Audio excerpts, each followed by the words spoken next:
मध्यकालीन भारत या मध्ययुगीन भारत प्राचीन भारत और आधुनिक भारत के बीच भारतीय उपमहाद्वीप के इतिहास की अवधि को दर्शाता है।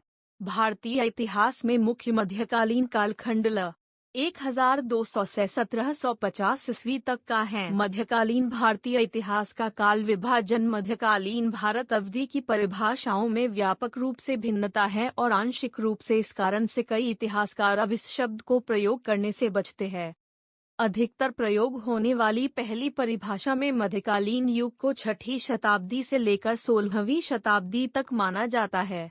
दूसरी परिभाषा में मध्यकालीन युग को 13वीं शताब्दी से मध्य 18वीं शताब्दी तक माना जाता है और अधिकतम इतिहासकार इस पर सहमत है। वे इसमें अपने कुछ परिवर्तन कर नए काल विभाजन तर्क भी देते हैं। मध्यकालीन भारतीय इतिहास को दो काल खंडों में विभाजित किया जा सकता है। प्रारंभिक मध्यकाल 650 से 1200 ईस्वी। गत मध्यकाल या मध्यकाल 1200 से 1750 ईस्वी। प्रारंभिक मध्यकाल 650 से 1200 ईस्वी। मध्यकाल के प्रारंभ को लेकर इतिहासकारों के बीच मतभेद, जहां कुछ इतिहासकार इसे गुप्त राजवंश के पतन के बाद 5वीं शताब्दी के बाद से शुरू हुआ मानते हैं, जबकि कुछ इसे 7वीं शताब्दी से शुरू हुआ मानते हैं। गुप्त साम्राज्य के पतन के बाद और दिल्ली सल्तनत के शुरू होने के बीच भारतवर्ष कई छोटे राज्य में बटा हुआ था। हालांकि कई साम्राज्यों ने इसे पुनर्गठित करने की कोशिश की, लेकिन ज्यादा समय के लिए नहीं कर सके। इस दौर में सबसे महत्वपूर्ण गुर्जर प्रतिहार, पाल और राष्ट्रकूट साम्राज्य के बीच त्रिपक्षीय संघर्ष और भारत पर मुस्लिम आक्रमण का शुरुआत रहा। उस दौर के कुछ राजवंश जिन्होंने शासन किया। प्रारंभिक मध्यकालीन भारत के प्रमुख राजवंश इस प्रकार हैं। राष्ट्रकूट राजवंश, यह कन्नड़ शाही राजवंश 6वीं से 10वीं शताब्दी के बीच भारतीय उपमहाद्वीप के बड़े हिस्से पर शासन करता था। इसी दौर में एल्लोरा, महाराष्ट्र का निर्माण किया गया।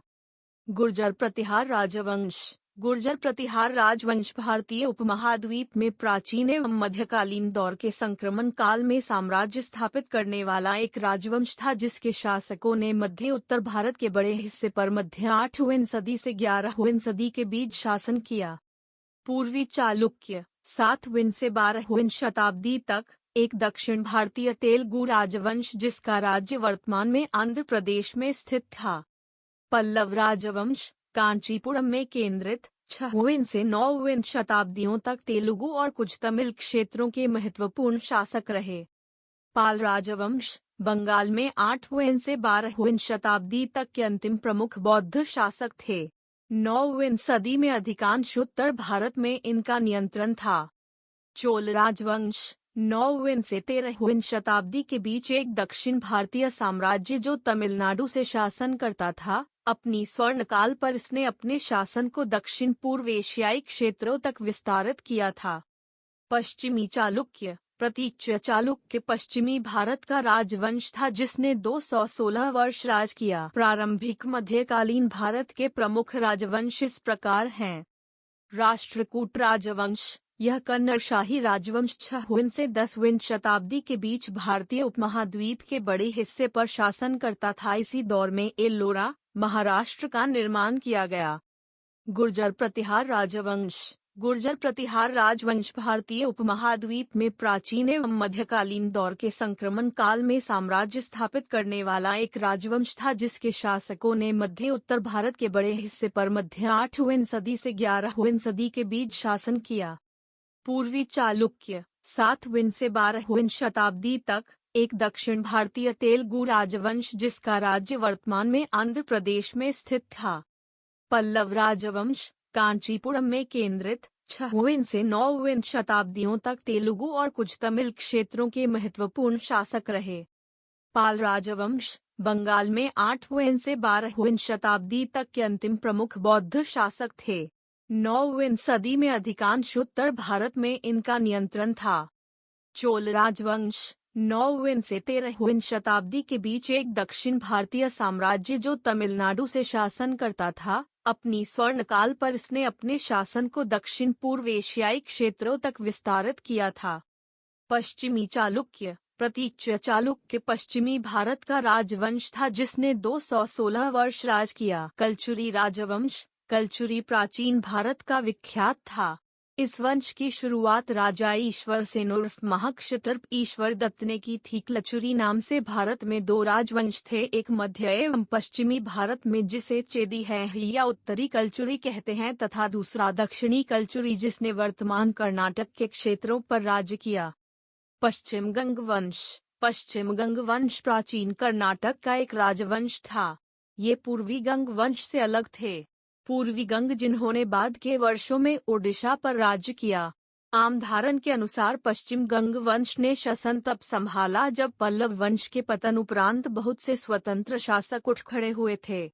इसका एक कारण समुद्रगुप्त से युद्ध भी रहे थे। इस वंश ने 385 से 585 तक सार्वभौम राज किया था। इनकी राजधानी पहले कोलार रही जो समय के साथ बदलकर आधुनिक युग के मैसूर जिला में कावेरी नदी के तट पर तालकाड स्थानांतरित हो गई थी। पूर्वी गंग वंश। पूर्वी गंग वंश भारतीय उपमहाद्वीप का एक हिंदू राजवंश था। उन्होंने कलिंग को राजधानी बनाया। उनके राज्य के अंतर्गत वर्तमान समय का संपूर्ण उड़ीसा तो था ही, इसके साथ ही पश्चिम बंगाल, आंध्र प्रदेश तथा छत्तीसगढ़ के भी कुछ भाग थे। इनका शासन 11वीं शताब्दी से 15वीं शताब्दी तक रहा। उनकी राजधानी का नाम कलिंगनगढ़ था जो वर्तमान समय में आंध्र प्रदेश के श्रीकाकुलम जिला का श्रीमुखलिंगम है। पहले यह उड़ीसा के गंजम जिले में था। पूर्वी गंग वंश के शासक कोणार्क के सूर्य मंदिर के निर्माण के लिए प्रसिद्ध हैं। होयसल राजवंश। होयसल प्राचीन दक्षिण भारत का एक राजवंश था। इसने 10वीं से 14वीं शताब्दी तक राज किया। होयसल शासक पश्चिमी घाट के पर्वतीय क्षेत्र बाशिंदे थे, पर उस समय आसपास चल रहे आंतरिक संघर्ष का फायदा उठाकर उन्होंने वर्तमान कर्नाटक के लगभग संपूर्ण भाग तथा तमिलनाडु के कावेरी नदी की उपजाऊ घाटी वाले हिस्से पर अपना अधिकार जमा लिया। इन्होंने 317 वर्ष राज किया। इनकी राजधानी पहले बेलूर थी पर बाद में स्थानांतरित होकर हालेबिदु हो गई। काकतीय वंश। 1190 ईस्वी के बाद जब कल्याण के चालुक्यों का साम्राज्य टूटकर बिखर गया तब उसके एक भाग के स्वामी वारंगल के काकतीय हुए, दूसरे के द्वार समुद्र के होयसल और तीसरे के देवगिरी के यादव। स्वाभाविक ही यह भूमि काकतियों के अन्य शक्तियों से संघर्ष का कारण बन गई। काकतियों की शक्ति प्रोलराज द्वितीय के समय विशेष बढ़ी। उसके पौत्र गणपति ने दक्षिण में कांची तक अपने साम्राज्य का विस्तार किया। गणपति की कन्या रुद्रंगमा इतिहास में प्रसिद्ध हो गई है। उसकी शासन नीति के प्रभाव से काकतीय साम्राज्य की समुन्नति हुई। वेनिस्के त्रिमार्को ने रुद्रंगमा की बड़ी सराहना की है। सेन राजवंश। सेन राजवंश भारत का एक राजवंश का नाम था जिसने 12वीं शताब्दी के मध्य से बंगाल पर अपना प्रभुत्व स्थापित कर लिया। सेन राजवंश ने बंगाल पर 160 वर्ष राज किया। अपने चरमोत्कर्ष के समय भारतीय महाद्वीप का पूर्वोत्तर क्षेत्र इस साम्राज्य के अंतर्गत आता था। इस वंश का मूल स्थान कर्नाटक था। इस काल में कई मंदिर बने। धारणा है कि बल्लाल सेन ने ढाकेश्वरी मंदिर बनवाया। कवि जयदेव लक्ष्मण सेन के पनिचरत्न थे। परमार राजवंश। परमार या पवार मध्यकालीन भारत का एक क्षत्रिय राजवंश था।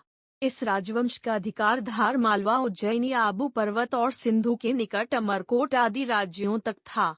लगभग संपूर्ण पश्चिमी भारत क्षेत्र में परमार वंश का साम्राज्य था। ये 8वीं शताब्दी से 14वीं शताब्दी तक शासन करते रहे। मूल शब्द परमार के क्षेत्र के अनुसार अलग अलग अपभ्रंश है, जैसे पोवार, भोयर, पवार, पवार, पंवार, पवार और परमार।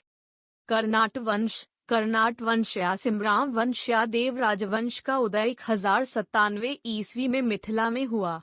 यह एक क्षत्रिय राजपूत वंश था जिसकी राजधानी बारां जिले के सिमरौनगढ़ में थी। कर्नाट वंश का संस्थापक नान्यदेव था। नान्यदेव एक महान शासक था। उनका पुत्र गंगदेव एक योग्य शासक बना। कर्नाट वंश क्रतुष ऋषि को अपना आदि पुरुष मानता है। कर्नाट वंश के शासनकाल को मिथिला का स्वर्ण युग भी कहा जाता है। पश्चिम से मुस्लिम आक्रमणों में तेजी। फारस पर अरबी तथा तुर्कों के विजय के बाद 11वीं सदी में इन शासकों का ध्यान भारत की ओर गया। इसके पहले छिटपुट रूप से कुछ मुस्लिम शासक उत्तर भारत के कुछ इलाकों को जीत या राज कर चुके थे, पर इनका प्रभुत्व तथा शासनकाल अधिक नहीं रहा था। हालांकि अरब सागर के मार्ग से अरब के लोग दक्षिण भारत के कई इलाकों खासकर केरल से अपना व्यापार संबंध इससे कई सदी पहले से बनाए हुए थे, पर इससे भी इन दोनों प्रदेशों के बीच सांस्कृतिक आदान प्रदान बहुत कम ही हुआ था। दिल्ली सल्तनत। मुख्य लेख। दिल्ली सल्तनत 12वीं सदी के अंत तक भारत पर तुर्क, अफगान तथा फारसी आक्रमण बहुत तेज हो गए थे। मुहम्मद गौरी के बारंबार आक्रमण ने दिल्ली सल्तनत को हिलाकर रख दिया था। इनका प्रथम युद्ध 1191 में मुहम्मद गौरी और पृथ्वीराज चौहान के बीच ईस्वी में तराइन के युद्ध में दिल्ली के चौहान वंश के शासक पृथ्वीराज चौहान पराजित हुए और इसके बाद दिल्ली की सत्ता पर पश्चिमी आक्रांताओं का कब्जा हो गया। हालांकि मुहम्मद गौरी पृथ्वीराज को हराकर वापस लौट गया, पर उसके गुलामों दास ने दिल्ली की सत्ता पर राज किया और आगे यही दिल्ली सल्तनत की नींव साबित हुई। मुहम्मद गौरी की मृत्यु मार्च 1206 में हुई। Cherry blossom. मुहम्मद गौरी ने देवी लक्ष्मी नुमा आकृति के सिक्के चलाए थे। दिल्ली की सल्तनत पर 5 वंशों ने शासन किया। गुलाम वंश, खिलजी वंश, तुगलक वंश, सैयद वंश, लोदी वंश, विजयनगर साम्राज्य। मुख्य लेख। विजयनगर साम्राज्य। विजयनगर साम्राज्य की स्थापना हरिहर तथा बुक्का नामक 2 भाइयों ने की थी। यह 14वीं सदी में अपने चरम पर पहुंच गया था, जब कृष्णा नदी के दक्षिण का संपूर्ण भूभाग इस साम्राज्य के अंतर्गत आ गया था। यह उस समय भारत का एकमात्र हिंदू राज्य था। हालांकि अलाउद्दीन खिलजी द्वारा कैद किए जाने के बाद हरिहर तथा बुक्का ने इस्लाम कबूल कर लिया था, जिसके बाद उन्हें दक्षिण विजय के लिए भेजा गया था। पर इस अभियान में सफलता न मिल पाने के कारण उन्होंने विद्यारण्य नामक संत के प्रभाव में उन्होंने वापस हिंदू धर्म अपना लिया था। उस समय विजयनगर के शत्रुओं में बहमनी, अहमदनगर, होयसल, बीजापुर तथा गोलकुंडा के राज्य थे। विजयनगर साम्राज्य पर 4 राजवंशों ने शासन किया। संगम राजवंश, सुलुव राजवंश, तुलुव राजवंश, अराविदु राजवंश, मुगल आक्रमण और अन्य साम्राज्यों का उदय। ल 1504-1556 ईस्वी। प्रारंभिक मुगल आक्रमण। अफगानिस्तान में मुगल आक्रमणों की शुरुआत 1504 में मुगल वंश के संस्थापक बाबर नामक चगताई तुर्की सरदार के साथ हुई। 1519 में काबुल के राजा बाबर ने पहली बार भारत पर आक्रमण किया और पंजाब पर हमला किया। उसने सबसे पहले बाजौर पर कब्जा किया और उसी वर्ष उसने भेरा पर भी कब्जा कर लिया। सूर साम्राज्य। मुख्य लेख। सूरी साम्राज्य और शेरशाह सूरी। सूरी साम्राज्य भारतीय उपमहाद्वीप के उत्तरी भाग में स्थित पश्तून नस्ल के शेरशाह सूरी द्वारा स्थापित एक साम्राज्य था, जो सन 1540 से लेकर 1557 तक चला। इस दौरान सूरी परिवार ने बाबर द्वारा स्थापित मुगल सल्तनत को भारत से बेदखल कर दिया और ईरान में शरण मांगने पर मजबूर कर दिया। हेमचंद्र विक्रमादित्य साम्राज्य। मुख्य लेख। हेमचंद्र विक्रमादित्य। हेमू, हेमचंद्र, हेमू विक्रमादित्य अथवा हेमचंद्र विक्रमादित्य हिंदू कमांडर व सम्राट थे। हेमू हरियाणा में रेवाड़ी के रहने वाले थे। हेमू को मध्ययुगीन भारत में विरोधी मुस्लिम शासकों के बीच थोड़े समय के लिए ही एक हिंदू राज स्थापित करने का श्रेय दिया जाता है। उन्होंने अपने पूरे करियर में कुल 22 लड़ाइयां जीती। इसकी वजह से ही उन्हें कुछ इतिहासकारों ने मध्ययुग के समुद्रगुप्त का खिताब दिया। हेमू को मध्य युग का नेपोलियन भी कहा गया है। वो एक अच्छे योद्धा के साथ साथ कुशल प्रशासक भी थे। उनके युद्ध कौशल का लोहा उनके साथियों के साथ साथ उनके दुश्मनों ने भी माना। मशहूर इतिहासकार आर.पी. त्रिपाठी अपनी किताब rise and fall of Mughal empire में लिखते हैं, अकबर के हाथ हेमू की हार दुर्भाग्यपूर्ण थी। अगर भाग्य ने उनका साथ दिया होता तो उन्हें ये हार नसीब नहीं हुई होती।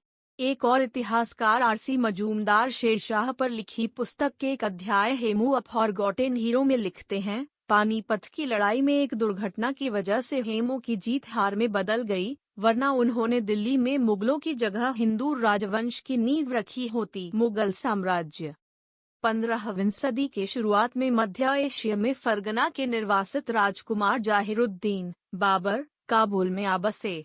वहां वे फारसी साम्राज्य का काबुल प्रांत का अधिपति नियुक्त थे। दिल्ली के निर्बल शासक और दौलत खान पंजाब का अधिपति के बुलावे में बाबर ने दिल्ली की ओर कूच किया, जहां उसका इब्राहिम लोदी के साथ युद्ध हुआ, जिसमें लोदी की हार हुई और इसके साथ ही भारत में मुगल वंश की नींव पड़ गई, जिसने अगले 300 वर्षों तक एक छत्र राज्य किया। दिल्ली में स्थापित होने के बाद बाबर को राजपूत विद्रोह का सामना करना पड़ा। राजपूत शासक राणा सांगा के साथ खानवा का युद्ध हुआ, जिसमें बाबर फिर विजयी हुआ। बाबर की मृत्यु के बाद उसका पुत्र हुमायूं शासक बना। उसे दक्षिण बिहार के सरगना शेरशाह सूरी ने हराकर सत्ताच्युत कर दिया, लेकिन शेरशाह की मृत्यु के बाद उसने दिल्ली की सत्ता पर वापस अधिकार कर लिया। हुमायूं का पुत्र अकबर एक महान शासक साबित हुआ और उसने साम्राज्य विस्तार के अतिरिक्त धार्मिक सहिष्णुता तथा उदार राजनीति का परिचय दिया। वह एक लोकप्रिय शासक भी था। उसके बाद जहांगीर तथा शाहजहां सम्राट बने। शाहजहां ने ताजमहल का निर्माण करवाया, जो आज भी मध्यकालीन दुनिया के 7 आश्चर्यों में गिना जाता है। इसके बाद औरंगजेब आया। उसके शासनकाल में कई धार्मिक व सैनिक विद्रोह हुए। हालांकि वो सभी विद्रोहों पर काबू पाने में विफल रहा, पर सन 1707 में उसकी मृत्यु का साथ ही साम्राज्य का विघटन आरंभ हो गया था। एक तरफ मराठा तो दूसरी तरफ अंग्रेजों के आक्रमण ने दिल्ली के बादशाह को नाम मात्र का ही बादशाह बनाकर छोड़ा। मराठा साम्राज्य। जिस समय बहमनी सल्तनत का पतन हो रहा था, उस समय मुगल साम्राज्य अपने चरमोत्कर्ष पर था। विशाल साम्राज्य बगावतों से दूर और विलासिता में डूबा हुआ। उस समय शाहजहां का शासन था और शहजादा औरंगजेब उसका दक्कन का सूबेदार था। बहमनी के सबसे शक्तिशाली परवर्ती राज्यों में बीजापुर तथा गोलकुंडा के राज्य थे। बीजापुर के कई सूबेदारों में से एक थे शाहजी। शाहजी एक मराठा थे और पुणे और उसके दक्षिण के इलाकों के सूबेदार। शाहजी की दूसरी पत्नी जीजाबाई से उनके पुत्र थे शिवाजी। शिवाजी बाल्यकाल से ही पिता की उपेक्षा के शिकार थे, क्योंकि शाहजी अपनी पहली पत्नी पर अधिक आसक्त थे। शिवाजी ने बीजापुर के सुल्तान आदिल शाह को खबर भिजवाई कि अगर वे उन्हें वहां का किला दे देंगे तो शिवाजी उन्हें तत्कालीन किलेदार के मुकाबले अधिक पैसे देंगे।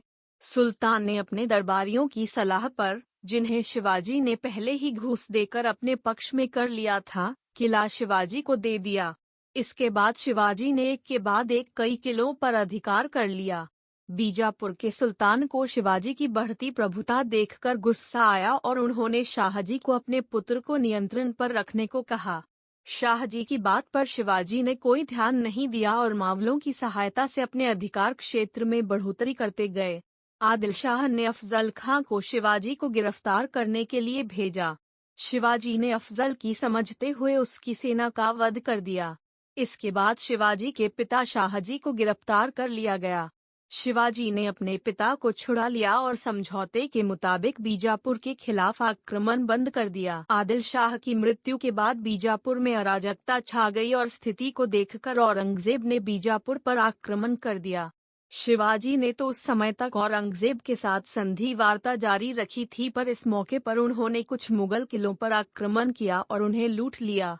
औरंगजेब इसी बीच शाहजहां की बीमारी के बारे में पता चलने के कारण आगरा चला गया और वहां वो शाहजहां को कैद कर खुद शाह बन गया। औरंगजेब के बादशाह बनने के बाद उसकी शक्ति काफी बढ़ गई और शिवाजी ने औरंगजेब से मुगल किलों को लूटने के संबंध में माफी मांगी। अब शिवाजी ने बीजापुर के खिलाफ आक्रमण तेज कर दिया। अब शाहजी ने बीजापुर के सुल्तान की अपने पुत्र को संभालने के निवेदन पर अपनी असमर्थता जाहिर की और शिवाजी एक एक कर कुछ 40 किलों के मालिक बन गए।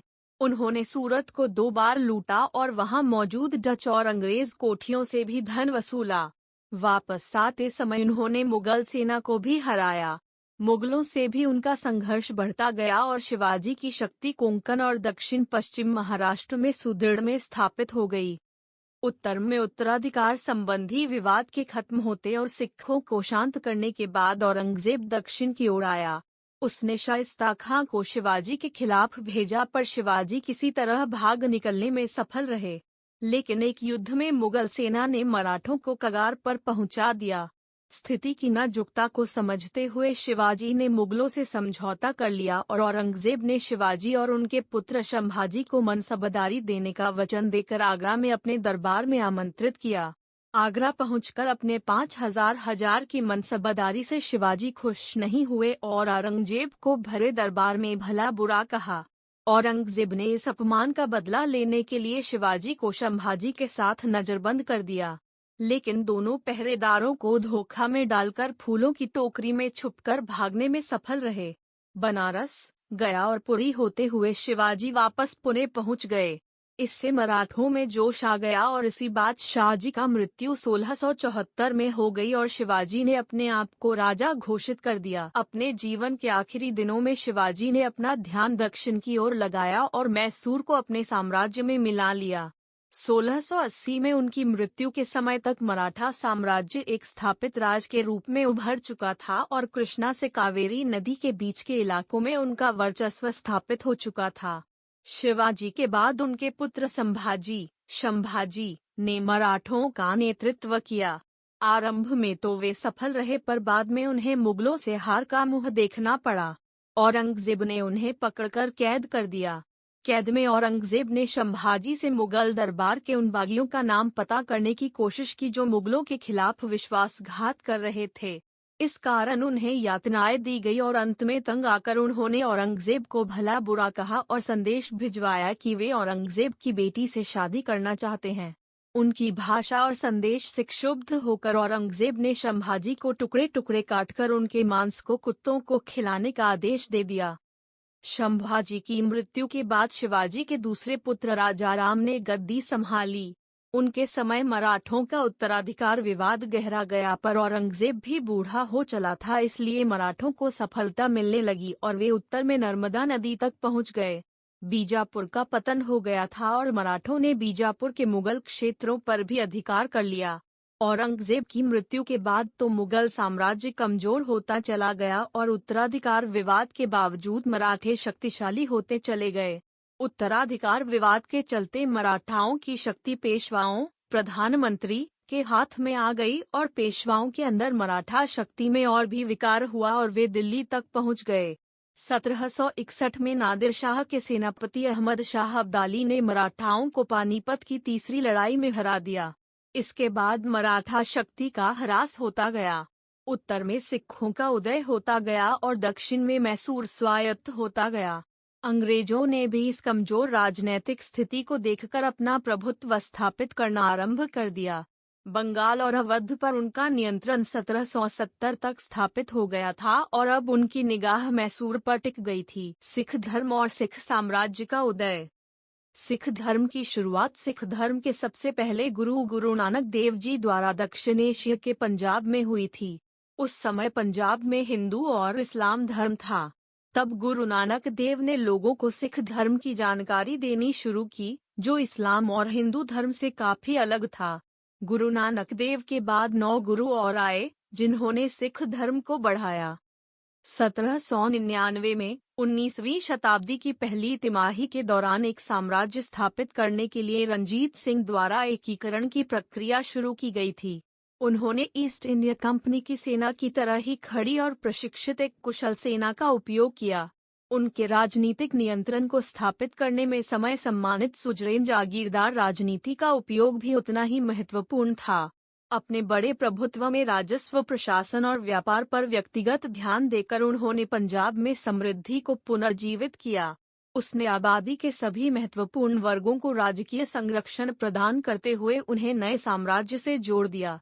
शासक वर्ग में भी हिंदू और मुसलमान एक महत्वपूर्ण तत्व बन गए। सिख शासक वर्ग में प्रमुख तत्व थे और रणजीत सिंह और उनके उत्तराधिकारियों द्वारा सौंपी गई जागीरों में उनका सबसे बड़ा हिस्सा था। राजस्व मुक्त भूमि के रूप में राज्य संरक्षण में सिखों को हिंदुओं और मुसलमानों की तुलना में बहुत बड़ा हिस्सा मिला, लेकिन उनकी कीमत पर नहीं। मुगल काल की तुलना में राज्य अब धार्मिक अनुदान प्राप्तकर्ताओं के पक्ष में अधिक राजस्व हस्तांतरित करता है। वास्तव में रणजीत सिंह ने केवल उस पैटर्न को बढ़ाया जो पहले अकबर द्वारा स्थापित किया गया था और बाद में शुरुआती सिख शासकों द्वारा बढ़ाया गया था। शासक वर्ग के कुछ सिख सदस्यों ने कला और साहित्य को संरक्षण दिया, कुछ लोगों ने पारंपरिक शिक्षा में व्यक्तिगत रुचि ली। 19वीं सदी की शुरुआत में सिखों की संख्या बढ़ रही थी, हालांकि नए प्रवेशकों में से केवल कुछ ही संख्या में सरकार और प्रशासन या सेना से जुड़े थे। यूरोपीय शक्तियों का प्रादुर्भाव। भारत की समृद्धि को देखकर पश्चिमी देशों में भारत के साथ व्यापार करने की इच्छा पहले से थी। यूरोपीय नाविकों द्वारा सामुद्रिक मार्गों का पता लगाना इन्हीं लालसाओं का परिणाम था। 13वीं सदी के आसपास मुसलमानों का आधिपत्य भूमध्य सागर और उसके पूरब के क्षेत्रों पर हो गया था और इस कारण यूरोपीय देशों को भारतीय माल की आपूर्ति ठप पड़ गई।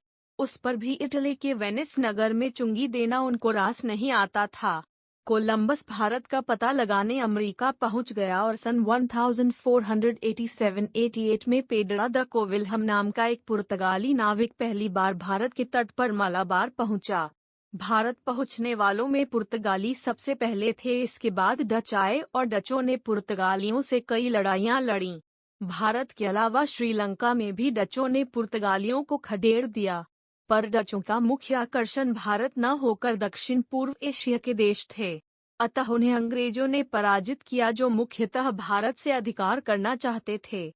आरंभ में तो इन यूरोपीय देशों का मुख्य काम व्यापार ही था, पर भारत की राजनीतिक स्थिति को देखकर उन्होंने यहाँ साम्राज्यवादी और औपनिवेशिक नीतियाँ अपनानी आरंभ की। पुर्तगाली 22 मई 1498 को पुर्तगाल का वास्को डी गामा भारत के तट पर आया, जिसके बाद भारत आने का रास्ता तय हुआ। उसने कालीकट के राजा से व्यापार का अधिकार प्राप्त कर लिया, पर वहां सालों से स्थापित अरबी व्यापारियों ने उसका विरोध किया। 1499 में वास्को डी गामा स्वदेश लौट गया और उसके वापस पहुंचने के बाद ही लोगों को भारत के सामुद्रिक मार्ग की जानकारी मिली। सन 1500 में पुर्तगालियों ने कोचीन के पास अपनी कोठी बनाई। शासक सामुरी जमोरिन से उसने कोठी की सुरक्षा का भी इंतजाम करवा लिया, क्योंकि अरब व्यापारी उसके खिलाफ थे। इसके बाद कालीकट और कन्नौर में भी पुर्तगालियों ने कोठियां बनाई। उस समय तक पुर्तगाली भारत में अकेली यूरोपीय व्यापारिक शक्ति थी। उन्हें बस अरबों के विरोध का सामना करना पड़ता था। सन 1506 में पुर्तगालियों ने गोवा पर अपना अधिकार कर लिया। ये घटना जमोरिन को पसंद नहीं आई और वो पुर्तगालियों के खिलाफ हो गया। पुर्तगालियों के भारतीय क्षेत्र का पहला वायसराय डी अल्मीडा था।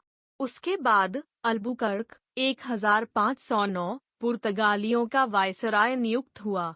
उसने 1510 में कालीकट के शासक जमोरिन का महल लूट लिया। पुर्तगाली इसके बाद व्यापारी से ज्यादा साम्राज्यवादी नजर आने लगे। वे पूरब के तट पर अपनी स्थिति सुदृढ़ करना चाहते थे। अल्बुकर्क के मरने के बाद पुर्तगाली और क्षेत्रों पर अधिकार करते गए। सन 1571 में बीजापुर, अहमदनगर और कालीकट के शासकों ने मिलकर पुर्तगालियों को निकालने की चेष्टा की, पर वे सफल नहीं हुए। 1579 में वे मद्रास के निकटस्थों में बंगाल में हुगली और चटगांव में अधिकार करने में सफल रहे।